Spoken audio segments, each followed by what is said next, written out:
Hola, bienvenidos una vez más al Rincón del Alma. Muchas gracias a todos los seguidores, que cada vez son más las personas que siguen el programa. Como siempre, ya sabéis que me gusta ser agradecida, darle las gracias a la Asociación INENI, a través de Derviche Film, la productora, por apostar por este programa, por este formato conciencial.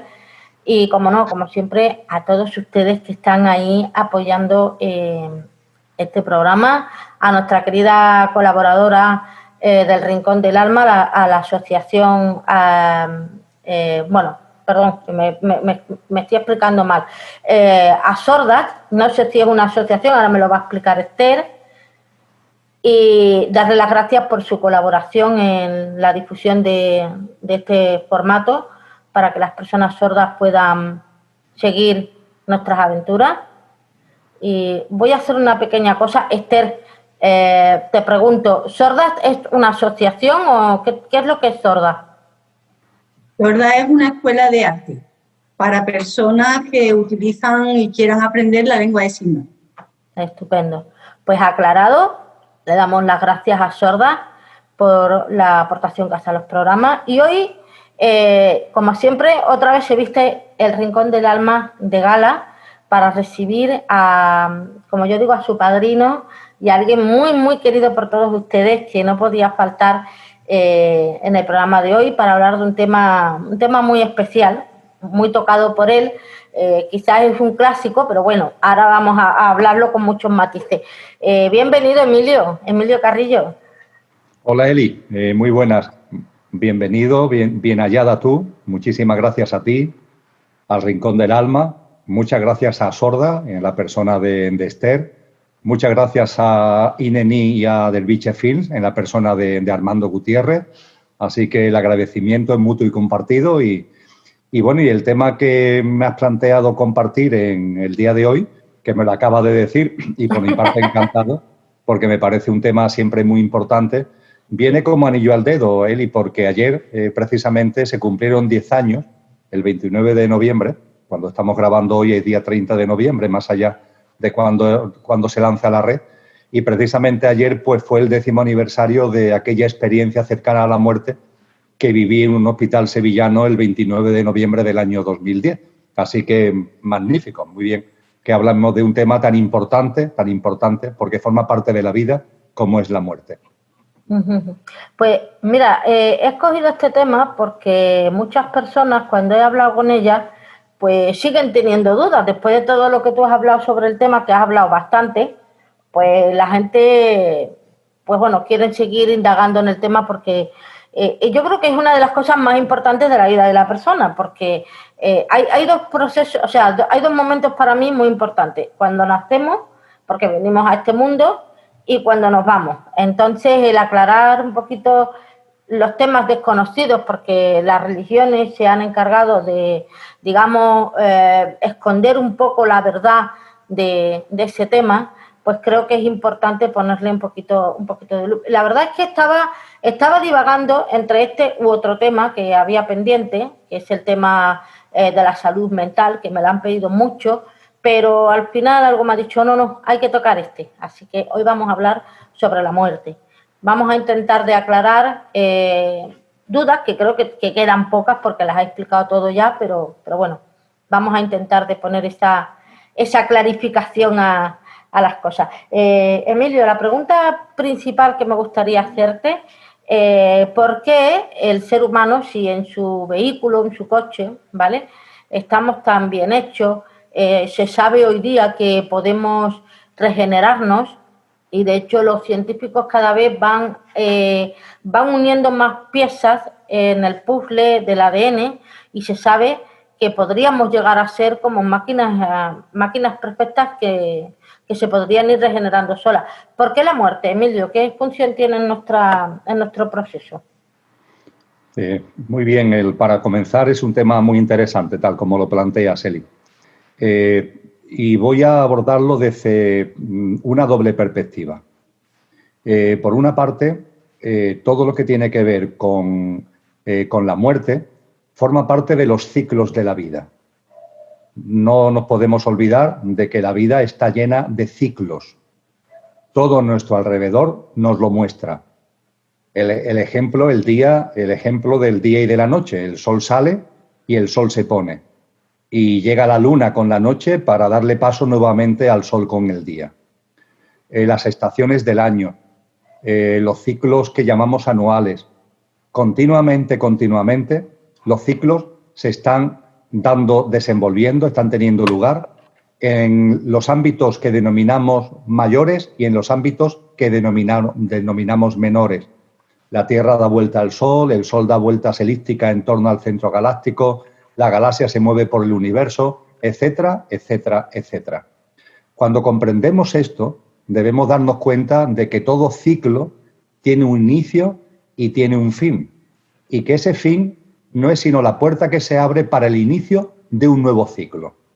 Con lo que, de hecho, en la vida, cuando la observamos, en lo micro y en lo macro, no hay final, hay transformación. Los ciclos nacen, se desarrollan y mueren, pero esa muerte es para abrir una puerta nueva a un nuevo ciclo y a una nueva dinámica de vida. Eso es lo primero que comparto contigo. Lo segundo, con relación a la pregunta que has planteado. La pregunta podríamos quedarla ahí en su respuesta con lo que te he dicho hasta ahora, si no fuera porque el coche, como tú muy bien lo has denominado, nuestro pequeño yo, nuestro yo físico, emocional, mental y la personalidad a él asociada, ese pequeño yo no es sino el vehículo que usa lo que realmente somos, nuestra esencia, para vivenciar la experiencia humana. Es decir, nuestra mirada no debe estar fijada en lo efímero y en lo perecedero que hay en nosotros, sino que debe dirigirse a lo permanente, a lo imperecedero. Y lo imperecedero que hay en nosotros es la esencia, lo que con el símil del conductor y el coche podríamos denominar el conductor. Y a partir de ahí, el hecho de que nuestro coche tenga un ciclo de vida, tenga fecha de caducidad, se debe a la necesidad que tiene el conductor de encarnar y desencarnar para ir desarrollando su experiencia en el plano humano. Lo podríamos plantear así para comenzar, Eli. Y, Emilio, ¿por qué las religiones tienen tanto interés en que realmente no sepamos lo que es la muerte en sí, ¿no? Lo que es simplemente que es, digamos, que el coche que tenemos, el vehículo, pues perezca y que nosotros seguimos vivos? Vamos a seguir hablando, profundizando en el tema, pero ¿por qué tanto secretismo con el tema de la muerte, tantos tabúes? Porque la gente tiene mucho miedo. Cuando tú les mencionas el tema, les produce miedo. ¿Por qué? Ciertamente, he leído a algún autor, y lo comparto plenamente, que durante mucho tiempo el tabú de la sociedad occidental ha sido la sexualidad, el sexo. Pero eso ha quedado atrás. Desde hace unos lustros, ese tabú ha ido quedando atrás. Y el tabú por antonomasia de nuestra sociedad actual es la muerte. Y realmente la muerte es el tabú porque se intenta ocultarlo. Sucede como con la sexualidad hace una serie de lustros o una serie de décadas, que se intentaba como ocultar, no hablar de ello, como si fuera algo culposo, pecaminoso, etcétera, etcétera. Eso ha ido quedando atrás. Sin embargo, con relación a la muerte, sigue pasando lo mismo. La gente no quiere hablar de la muerte.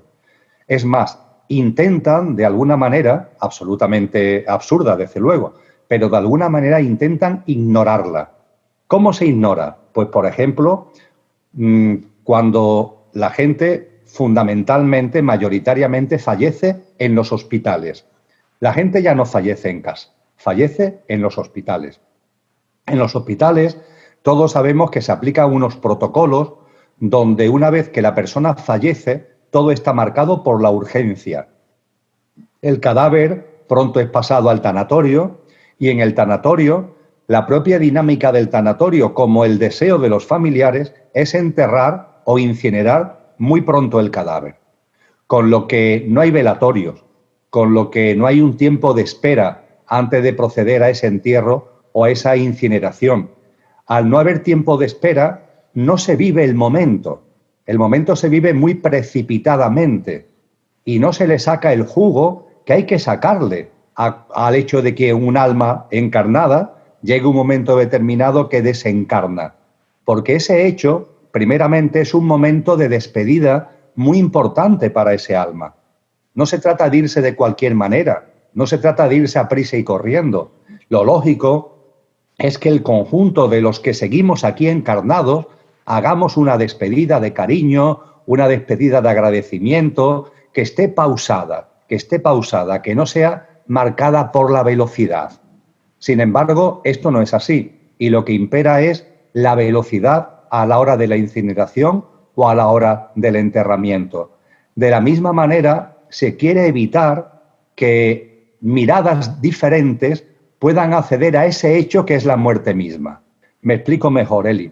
Me llama mucho la atención de que se haya y poco a poco extendido la costumbre de que los nietos no asisten al entierro de los abuelos.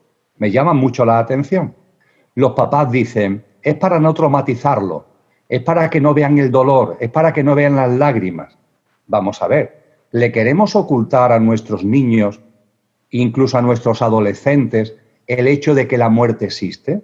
¿Le queremos ocultar el hecho de que la vida es un ciclo que empieza con el nacimiento, en lo que a este plano se refiere termina con el fallecimiento físico, pero sigue? ¿Por qué no llevamos a nuestros nietos a los entierros para que perciban que la muerte física existe? Y para que a partir de ahí se pregunten, ¿hay algo más? Porque esa es la pregunta inmediata, que cuando se tiene delante un fallecimiento físico de un ser querido, eso es la pregunta inmediata que sale. ¿Hay algo más? Y yo estoy convencido que nuestros niños, nuestras niñas, con esa inocencia, con esa inteligencia natural, percibirían de un modo muy claro que hay algo más. Lo que posiblemente al padre o a la madre le cuesta trabajo percibir, ese niño o esa niña al que se le quiere evitar un trauma no llevándolo al entierro del abuelo o de la abuela, viviría de una manera mucho más natural el entierro o la incineración del abuelo o de la abuela que lo están viviendo los adultos. Porque los adultos en sus clichés mentales se han ido apartando de esta verdad que es el ciclo.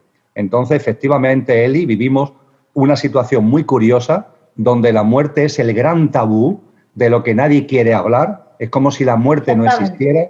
Y cuando llega, porque no tenemos otro remedio, porque la tenemos delante, intentamos gestionarla de la manera más rápida posible para que la incidencia en nuestras vidas sea también la menor posible.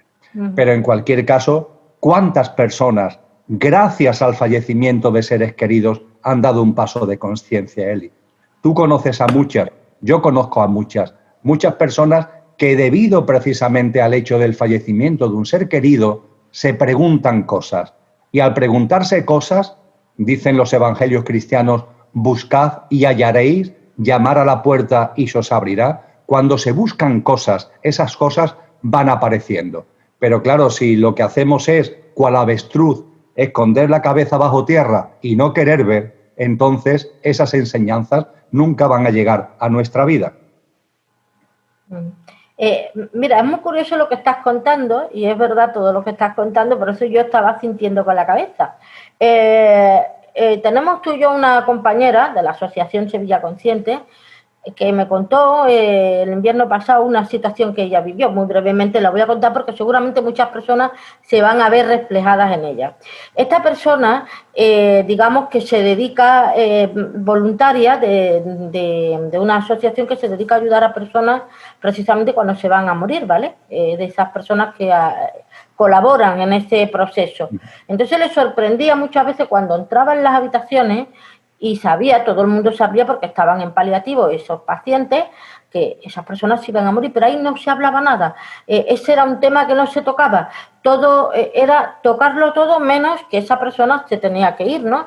Entonces ella decía, pero bueno, ¿por qué no se le dice a la persona la realidad de que se va a ir? Se le ayuda en ese proceso de una forma más natural. O sea, que era una cosa que le sobrecogía la situación que se producía en los hospitales, ¿no?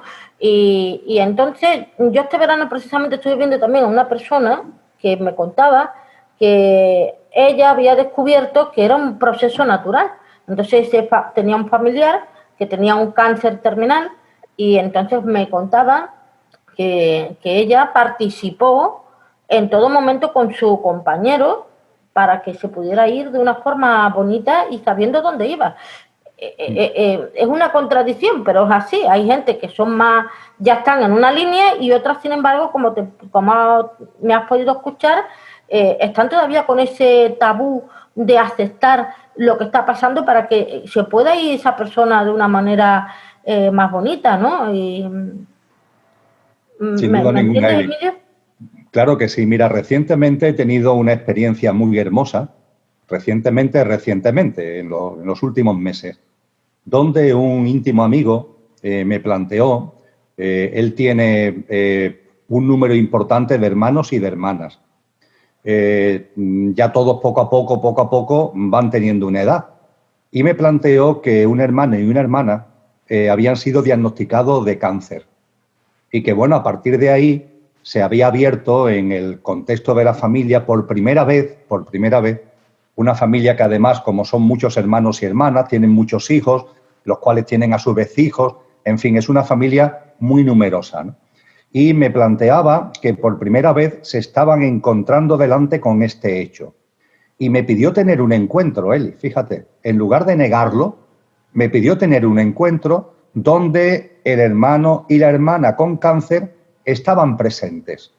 Y nos vimos más de 40 personas, miembros de la familia, para hablar precisamente de lo que tú me has invitado a hablar hoy, hablar de la muerte, del fallecimiento físico, porque físicamente fallecemos, pero también para hablar de que cuando fallecemos físicamente lo que somos sigue vivo.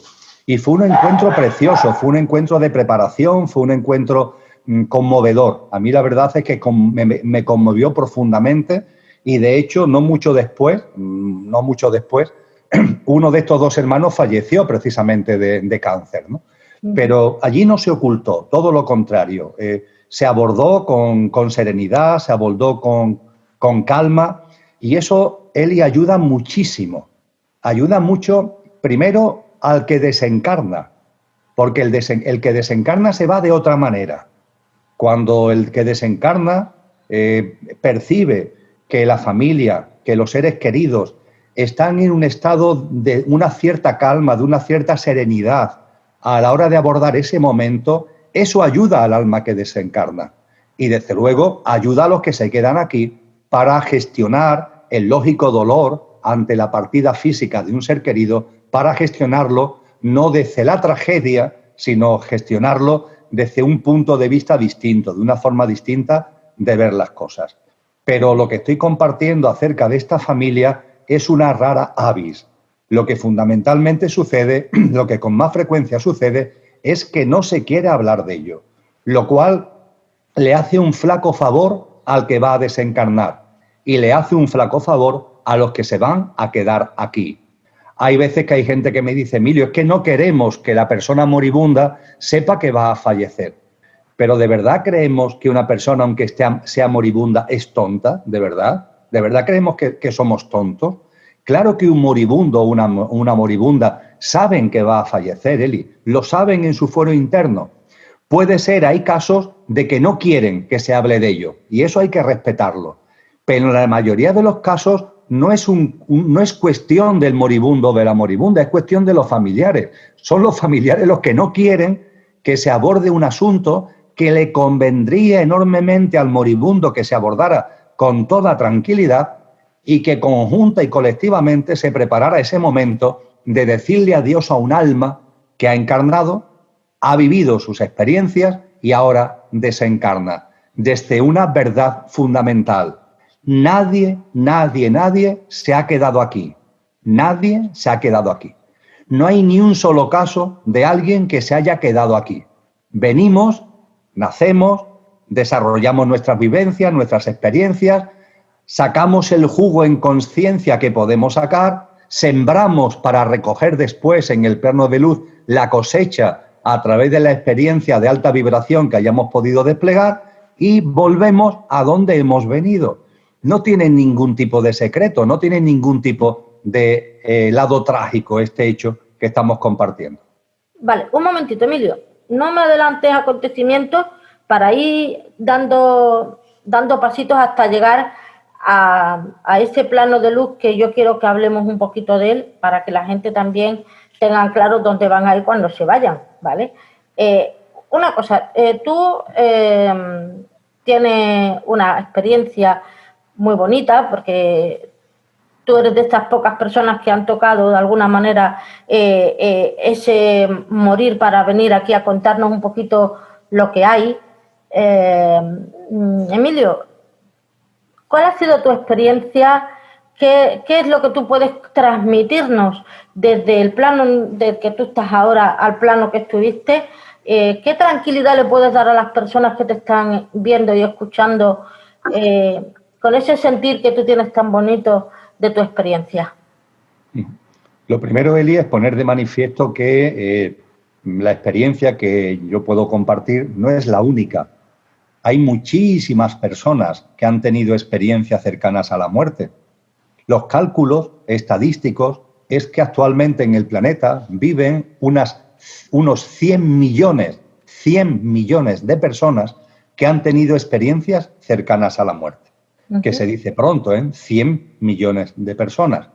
E incluso en algún país, como Estados Unidos, empresas demoscópicas que hacen encuestas, que hacen entrevistas, se han encargado precisamente de entrevistar y de encuestar a estadounidenses que han tenido experiencias cercanas a la muerte y que allí se contabilizan por unos 5 millones. 5 millones de norteamericanas han tenido experiencias cercanas a la muerte.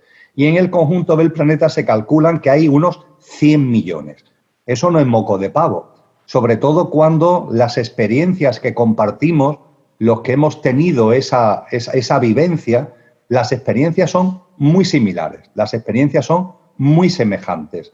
Y además, esas experiencias semejantes, durante un tiempo, me estoy refiriendo los años 80, los años 90 del pasado siglo XX, hubo médicos, hubo científicos que lanzaron la idea de que, claro, esas experiencias están ahí y se parecen mucho porque son ni más ni menos que reacciones químicas que se producen en el cerebro de una persona que está muy enferma.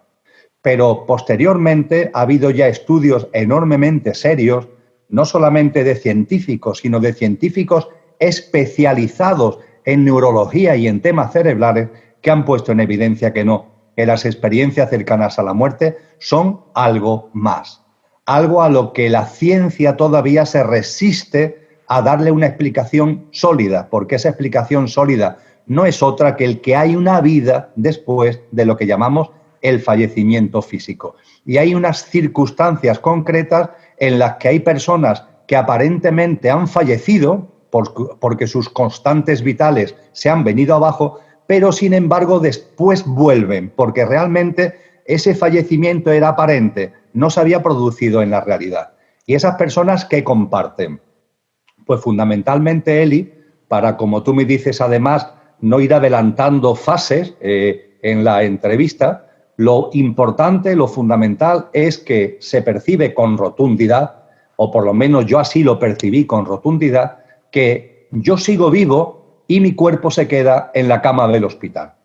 Que mi cuerpo está tumbado en la cama de la UCI, teóricamente con sus constantes vitales ya finiquitadas, pero que yo sigo vivo y no solamente vivo, sino que estoy perfectamente. Es decir, me encuentro en armonía, me encuentro en paz, me encuentro feliz.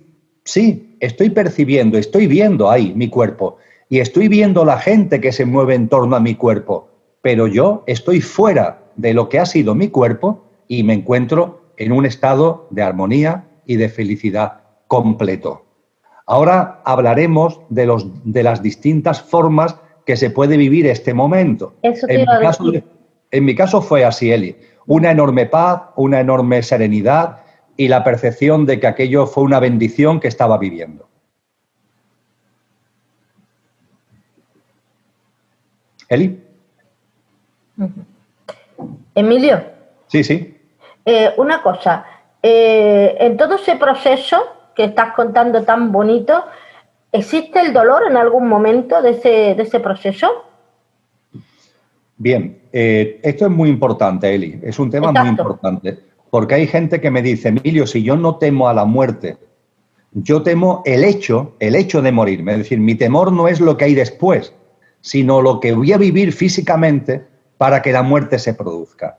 Pues bien, me podría detener mucho al respecto, Eli, pero hay tantos estudios, hay tantas tradiciones espirituales que así lo ponen de manifiesto y tantas experiencias a la muerte que lo atestiguan, que voy a ser enormemente sintético. Nosotros no percibimos el estertor de la muerte. No percibimos el estertor de la muerte. Por supuesto, en una enfermedad puede haber dolor y ese dolor puede durar mucho en función de la propia dinámica de la enfermedad. Pero ese momento que es el de la disfunción completa, el donde todo nuestro órgano entra en una disfunción que provoca el fallecimiento físico, ese momento no se vive. Es decir, antes de que el cuerpo fallezca, ya estamos fuera. Con lo que no tenemos la percepción de ese dolor ni de lo que ese dolor puede llevar consigo.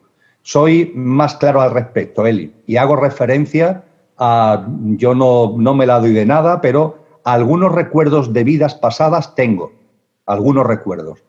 Y sí tengo muy vivo el recuerdo de mi última vida, Y en la vida donde mi alma encarnó antes de ahora estar encarnada en Emilio, encarné en un chico joven que le pilló la Guerra Civil Española, no sé muy bien dónde, pero posiblemente en el sur de Extremadura, aunque no puedo asegurarlo con rotundidad.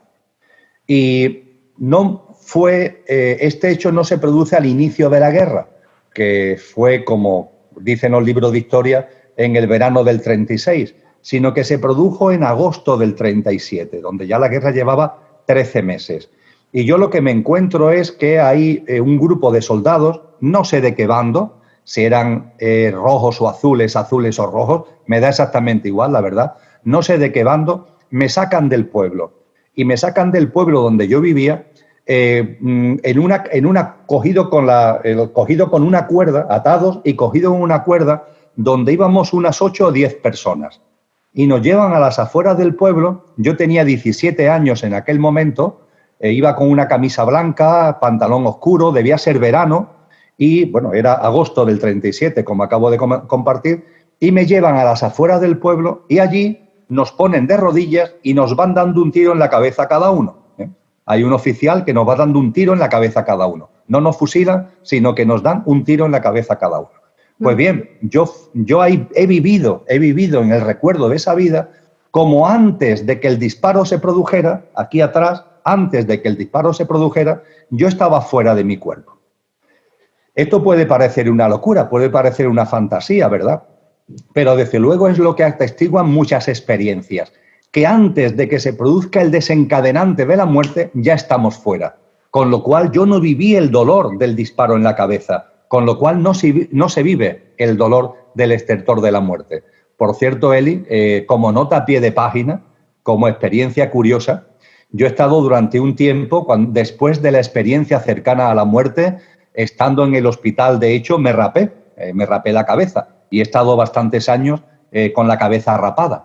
Pues bien, cuando me rapé la cabeza, que yo conocía esta experiencia de vida anterior, ya la conocía, fíjate por dónde, cuando me rapo la cabeza, me dicen, Emilio, ¿tú sabes que tienes una mancha, de estas típicas manchas de piel, que tienes una mancha en la parte de atrás? Yo, lógicamente, no lo sabía. Yo he tenido pelo desde que era pequeñito. Nunca me he percatado de que tuviera una mancha en la parte de atrás de la cabeza. Pero al raparme, esa mancha aparece, Eli. Y esa mancha coincide exactamente con el punto donde yo percibí que se me daba el disparo, ¿no? Como si mi cuerpo etérico, a la siguiente encarnación, de alguna forma, hubiera guardado esa memoria de aquel impacto, ¿no? Pero el impacto no lo sentí, ni me originó ningún dolor, porque no percibimos el dolor de la muerte, respondiendo ya por fin a la pregunta que has planteado. Bueno, Emilio, después de esta explicación tan estupenda y maravillosa que nos has dado sobre un tema tan delicado y tan importante para todas las personas que te están viendo y que te están escuchando. A mí hay un tema que, bueno, me gustaría preguntarte, porque lo llevo pensando hace un rato. Yo sé que tú das muchas conferencias sobre este tema, sé que has colaborado con algunas asociaciones también de padres que han perdido a sus niños pequeñitos. ¿Cómo se le puede explicar esto yo sé que te lo habrán preguntado muchísimas veces y a lo mejor no te va a cansar de dar la explicación, o sí, no lo sé. La cuestión es, ¿cómo se les plantea a un padre, a una madre que ha perdido a un niño, que su hijo no ha sufrido, que su hijo ha pasado a un plano en donde pues ha tenido que ir por lo que sea y que no ha sufrido y que donde está ahora está en toda su plenitud observándonos desde allí? ¿Cómo se le explica esto a las familias? Bien, ante todo, Eli, no me canso de hablar sobre esto ni me cansaré nunca, porque es un tema que, como venimos compartiendo, es crucial y fundamental, que origina mucho dolor y nubla mucho las conciencias, así que no me cansaré nunca de compartir sobre este asunto. Yendo a lo que me preguntas, lo primero, hay que respetar el duelo. Es decir, cuando un padre o una madre fallece su hijo, ahí lo único que cabe hacer es el acompañamiento en silencio, el acompañamiento de corazón, el acompañamiento con compasión, el acompañamiento, Eli. Ahí no hay palabras que decir, porque cualquier palabra que digas rebotarán en la pared, van a rebotar en la pared de ese sufrimiento, en la pared de ese dolor. Nos han enseñado los maestros que cuando una mamá, cuando un papá vive en la experiencia del fallecimiento de un hijo, lo único que cabe es esperar, tener paciencia con el acompañamiento. Eso es lo que en términos técnicos se denomina el duelo. Y el duelo significa tiempo. El tiempo, dice la ciencia, que es relativo, que incluso puede ser que no exista. Y efectivamente, seguro que es así. Ahora bien, en los procesos que aquí vivimos, el tiempo tiene un papel y tiene una función. Y cuando una persona vive el fallecimiento de un ser querido, se necesita tiempo. Esa persona necesita tiempo. Tiempo para integrar, tiempo para asumir, tiempo para gestionar ella misma la experiencia tan dura que está viviendo. Y a veces también, junto con ese tiempo, junto con ese duelo, una ayuda experta externa. Una ayuda experta externa.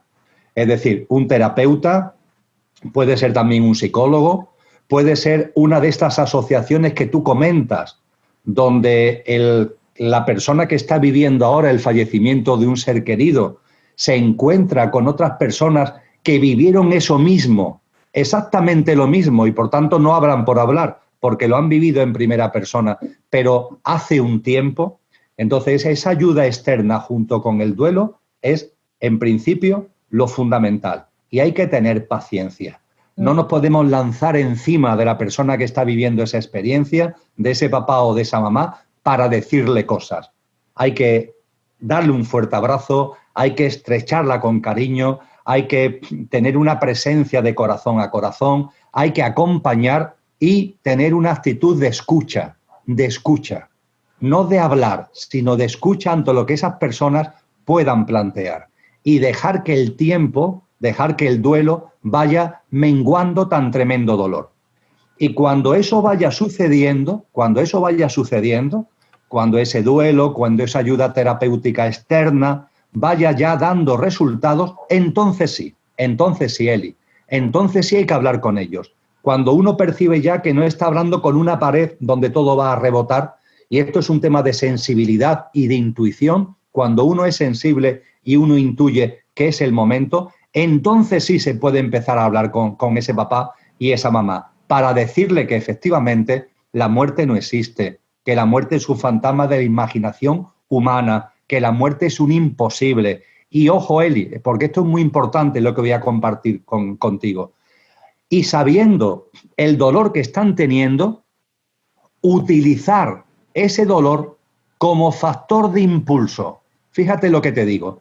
El dolor ya no es el de la primera instancia, ya ha habido un duelo, ya ha habido una gestión, ha menguado el dolor, que sigue estando ahí, pero no es tan fuerte, y entonces usar ese dolor para, como factor de impulso, y decirle a esa mamá o a ese papá, lee este libro, ve esta película, mira este vídeo, reúnete con estas personas, vamos a mantener una conversación sobre esto.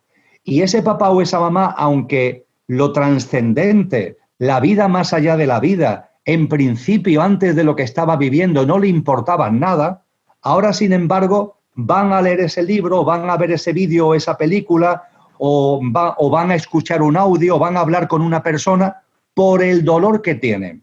Y así se abre la puerta a una dinámica de vida donde esa persona, esa mamá o esa papá, en la medida en que vayan leyendo libros, hablando con personas, viendo vídeos, oyendo audios, etcétera, etcétera, su mente, lo que los psicólogos llaman la mente abstracta, se va a empezar a abrir.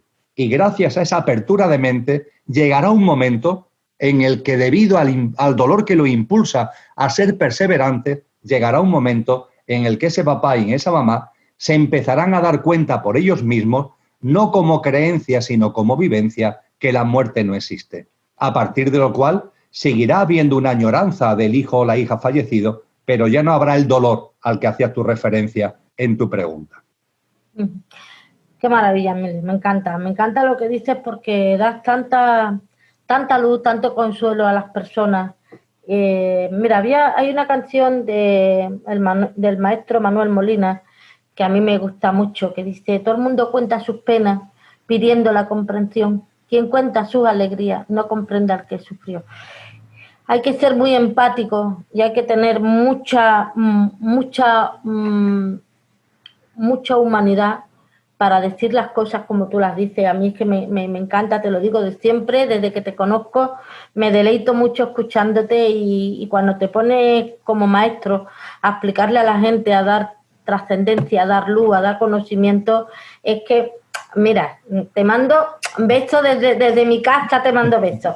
Oye, una cosa, para ir terminando esta entrevista, ¿qué es lo que nos vamos a encontrar cuando lleguemos allí? Porque, bueno, estamos hablando de la muerte, estamos hablando del duelo, que sí, que nos tenemos que ir porque esto es un viaje con un billete de venida y de ida, pero cuando estemos allí, ¿qué nos vamos a encontrar, Emilio?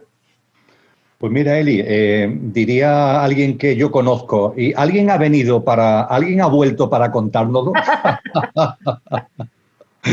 Pero efectivamente, no ha venido quizás nadie para contárnoslo, pero lo sabemos. ¿Por qué lo sabemos? Lo sabemos porque lo han contado los sabios y sabias de todas las épocas, porque lo han contado las tradiciones espirituales, porque lo han compartido con nosotros aquellas personas que han tenido experiencias cercanas a la muerte, porque lo comparten con nosotros aquellas personas que tienen el don, y hay muchas, de ver a los desencarnados. Todos tenemos dones y talentos, y hay personas, sobre todo mujeres, también algunos hombres, que tienen el talento, el don de ver a los que han desencarnado y de comunicarse con ellos. Cuando unimos toda esta fuente, podemos resumir toda esa información en algo que no tardó más de 4 o 5 minutos en compartir contigo, Eli, porque se puede resumir muy sintéticamente todas esas maravillosas aportaciones. Lo primero, vivimos en la habitación de la vida física, y cuando fallecemos nos vamos a otra habitación de la vida, que es la habitación que, por denominarlo de alguna forma, hemos llamado el plano de luz. Del plano físico pasamos al plano de luz. La vida es un continuum. La muerte realmente no existe. Y salimos de la habitación de la vida física y nos encaminamos a la habitación del plano de luz. Y en medio hay un pasillo. Entre ambas habitaciones hay un pasillo. Ese pasillo es el que se llama tránsito, al que coloquialmente se le suele conocer como el tránsito. Con lo que cuando fallecemos, lo primero que hacemos es pasar el tránsito, y ese tránsito nos conduce a la habitación de la vida en el plano de luz. Vamos a hablar con brevedad de ambas cosas, del tránsito y del plano de luz, del pasillo y de la habitación a la que llegaremos. El pasillo, el tránsito. El tránsito tiene un objetivo muy sencillo, y es que a la habitación del plano de luz solo llega nuestro yo superior, solo llega nuestra esencia con el nombre que cada uno quiera darle. En la tradición cristiana, alma-espíritu, nuestra dimensión álmico y espiritual. El conductor que ha encarnado en el coche, el conductor, eso es lo único que llega al plano de luz, la dimensión álmico y espiritual. Y cuando abandonamos el plano físico, lo único que fallece es el cuerpo físico. Esto es un tema crucial que nos demos cuenta. Cuando nuestro cuerpo físico fallece, del coche, de nuestro yo físico, emocional y mental, lo que fallece, Eli, es el cuerpo físico. Pero lo emocional y lo mental no fallece, sino que tiene que irse diluyendo. Y el tránsito es el espacio donde se produce esa disolución hasta que la disolución se ha fraguado y nuestro yo superior, nuestra dimensión álmico y espiritual, nuestra esencia, ahora sí puede acceder al plano de luz. La función del tránsito es la disolución de nuestro mundo emocional y de nuestro mundo mental, que como es más sutil, no muere con el fallecimiento del cuerpo físico. Y lo único que tenemos que ser conscientes, Eli, es que esa disolución de nuestro mundo emocional y mental puede durar más o menos tiempo. ¿Depende de qué? Pues depende de cada uno. Depende del tipo de vida que tú hayas llevado. Cuando una persona ha llevado una vida muy egótica, muy egoica, muy egocéntrica, muy aferrada a lo material en el sentido amplio de la expresión, su mundo emocional y mental está muy cargado y la disolución tarda tiempo. Tarda tanto tiempo, Eli, que hay personas que tienen su mundo emocional y mental tan cargado que no se dan cuenta, primeramente no se dan cuenta que han fallecido. La película El sexto sentido con Bruce Willis, que ha muerto, pero no se da cuenta que ha muerto. Y segundo, cuando por fin te das cuenta que ha fallecido, si tu mundo mental y emocional está muy cargado, está muy densificado, cuando por fin te das cuenta que has fallecido, no lo aceptas e intentas seguir en contacto con el plano físico, dando lugar a todos los fenómenos que se ponen de manifiesto en la denominada parapsicología, que es el intento del desencarnado que está densificado mental y emocionalmente de seguir en contacto con el plano físico. Pero durante el tránsito, esa disolución tiene que irse produciendo. Una persona que no haya cargado, que no haya densificado su mundo emocional y mental, el proceso es muy fluido. Finalmente, cuando en el tránsito, tardando más o menos tiempo, te das cuenta que has fallecido y lo aceptas, te das cuenta que has fallecido y lo aceptas, lo que inmediatamente ves es la vida que has dejado atrás íntegra. Y compruebas, Eli, de que todo ha tenido su sitio, de que todo ha tenido su lugar y eso te llena de paz. Y te das cuenta igualmente que estás acompañado de seres de luz que te acompañan hacia el túnel de luz que entras al plano de luz. Un inciso, perdona que te interrumpa en esta exposición magistral, que yo sé que mucha gente no le gusta que haga esto, pero es una cosa importante. Emilio, cuando nosotros fallecemos, ¿vienen a acompañarnos en ese proceso personas, familiares que ya han fallecido o eso ocurre después en ese plano que estás explicando?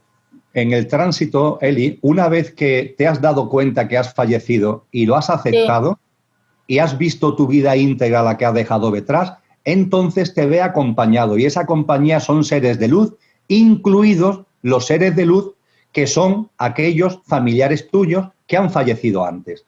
Es decir, aparecen en el tránsito. Por supuesto, también estarán en el plano de luz, pero me gusta decir de broma que están muy bien educados y vienen como a recibirte. Y en el tránsito, Eli, lo que no aparecen son figuras oscuras. Vale. Porque se habla mucho de que si unos arcontes te obligan, por favor, ya hay demasiado miedo en el plano físico como para encima meter miedo en el tránsito. En el tránsito estamos muy bien acompañados de formas de luz. Y con ese acompañamiento llegamos al plano de luz. Y el plano de luz, Eli, que es lo que los orientales llaman el Devachan, lo que los cristianos denominan el cielo, tiene varias fases. La primera es el cielo cristiano. Es un estado de gozo. Ya no hay nada físico, ni emocional, ni mental en ti. Está tu dimensión álmica y espiritual. Se produce el reencuentro con muchas almas que han compartido contigo en esta vida y es un estado de gozo, un estado de una enorme felicidad. Ese estado de gozo da paso, sin que haya un tiempo preestablecido, puede durar más o puede durar menos, da paso a un siguiente estadio dentro del Devachan, dentro del plano de luz, que es el plano del servicio y de la sabiduría. De la sabiduría y del servicio. ¿Por qué se le llama así? Porque cuando una persona aquí ha indagado sobre lo trascendente, ha indagado sobre cuestiones con enjundia, allí obtiene respuestas. Ojo, siempre que aquí te hayas hecho las preguntas, allí obtienen respuestas. Por eso se llama el plano de la sabiduría y el plano del servicio, porque desde ese plano de luz damos servicio. Por ejemplo, hay almas que en ese momento, en esa fase del plano de luz, acogen y apoyan a almas que están, a desencarnados que están en el proceso de tránsito. Esta es la segunda fase. Después del cielo, la sabiduría, servicio. Y por fin hay una tercera y última fase, que es en la que integramos todas las experiencias que hemos vivido en esta vida física y recogemos la cosecha de lo que hayamos sembrado. Si aquí hemos sembrado piedras, allí no vamos a tener fruto ninguno. Si aquí hemos sembrado cuestiones que tienen que ver con vibración alta, amor, compasión, empatía, generosidad, altruismo, tolerancia, ternura, etcétera, etcétera, allí vamos a recoger un fruto estupendo del que, dicho coloquialmente en palabras de Cristo Jesús, extraemos aceite. Extraemos aceite que echamos a la lámpara, que es nuestra alma, le incorporamos el nuevo aceite de lo cosechado en la última vida, le incorporamos al que ya tuviéramos de vidas anteriores y con ese nuevo nivel de aceite volvemos a encarnar. Una nueva vida física que es una nueva oportunidad de sembrar para que cuando desencarnemos y volvamos a llegar al plano de luz, volver a recoger la cosecha, echar más aceite en la lámpara para volver a encarnar. Así hasta obtener el nivel mínimo requerido del que habla Jesús de Nazaret en el Evangelio de Mateo, capítulo 25, para cuando se acerque el final de este ciclo humano, porque esta humanidad tendrá un final, el final de esta generación. Y para vivir en la siguiente humanidad, como muy bien se expresa en este Evangelio 25 de Mateo, hablando del banquete nupcial, para vivir en esa nueva humanidad se necesitará que el alma tenga un nivel mínimo de aceite, el nivel mínimo de aceite requerido. Y ese es el ciclo vital humano y es absolutamente portentoso y absolutamente maravilloso, Eli. Qué maravilla. ¿Qué cantidad de luz, Emilio, estamos dando esta tarde? Bueno, estás tú dando a muchísimas personas hoy y para ir concluyendo esta entrevista maravillosa, la cual te agradezco muchísimo que tan amablemente me hayas abierto la puerta de tu despacho para entrar. Nunca que estás en mi despacho. Bueno, por lo que veo, aportas tranquilidad a las personas, que sepan que ahí no hay nada malo, que todo va a ser maravilloso. Emilio, ¿algo que quieras añadir antes de terminar? Pues mira, Eli, fundamentalmente que lo que acabo de sintetizar, hay multitud de datos, de sabiduría y de información. Multitud. Gracias a ti aquí hemos hecho un esfuerzo de síntesis, llegando al esquema básico. Pero podríamos estar hablando no horas, sino ni días, ni semanas, durante meses, de la cantidad de hombres y mujeres sabios, de maestros y de maestras, de tradiciones filosóficas, de escuelas espirituales, que nos han mostrado que hay vida después de la muerte. Y que a partir de ahí, hablar de la muerte, y con esto termino, Eli, no es hablar del futuro, es hablar del presente. Porque una persona que comprende que después de la muerte sigue la vida, vive ahora de una manera distinta. Perder el miedo a la muerte conlleva perder el miedo a la vida. Y perder el miedo a la muerte y tener a la muerte presente como algo que va a llegar a tu vida, te ayuda a vivir ahora de una forma distinta. Porque no nos vamos a llevar nada más allá. Las mortajas no tienen bolsillo, que se dicen coloquialmente. Pero es que además, cuando nos vamos, muchas personas querrían haberle dicho perdón a personas que no se lo han dicho. Muchas personas querrían decirle te quiero a personas que no se lo han dicho lo suficiente. Cuando somos conscientes de que llegará un momento en el que vamos a fallecer, ese tipo de asuntos no se dejan para mañana, sino que se viven en este momento. Porque la realidad es que el fallecimiento físico nos puede llegar en cualquier momento. Con lo que no hay nada más perfecto y claro a la hora de vivir el aquí y ahora que hablar de la muerte. Qué maravilla. Pues antes de terminar, yo quisiera agradecer enormemente a Emilio por este regalo, porque cada vez que viene al Rinconcito del Alma a compartir, son regalos de vida que nos da, a Esther por el esfuerzo tan maravilloso que hace para que las personas sordas pues puedan seguir ya los vídeos signados. Y les voy a hacer una invitación a todos ustedes a través del programa. Emilio y yo queremos invitarles a que el día 18 de diciembre, a partir de las 3 de la tarde, nos puedan seguir a través de esta aplicación de Zoom para una gala benéfica que vamos a organizar a través de la Asociación Sevilla Consciente. Colabora Sordaz, colabora INENI a través de Derviche Pin y muchas más asociaciones, ¿verdad, Emilio? Y bueno, que les emplazamos también a ese ratito donde Emilio estará también acompañándonos virtualmente en el estudio. Emilio, ¿quieres añadir algo más? Nada, muchísimas gracias, Eli. Efectivamente, nos veremos el 18 de diciembre en esta gala benéfica y a seguir compartiendo. Muchísimas gracias a ti y a Esther. Pues nada, señores, lo dicho, les emplazamos al 18 de diciembre. Gracias por seguir el programa. Esther, Emilio, y a todos ustedes, muchas gracias. Hasta la próxima. Adiós.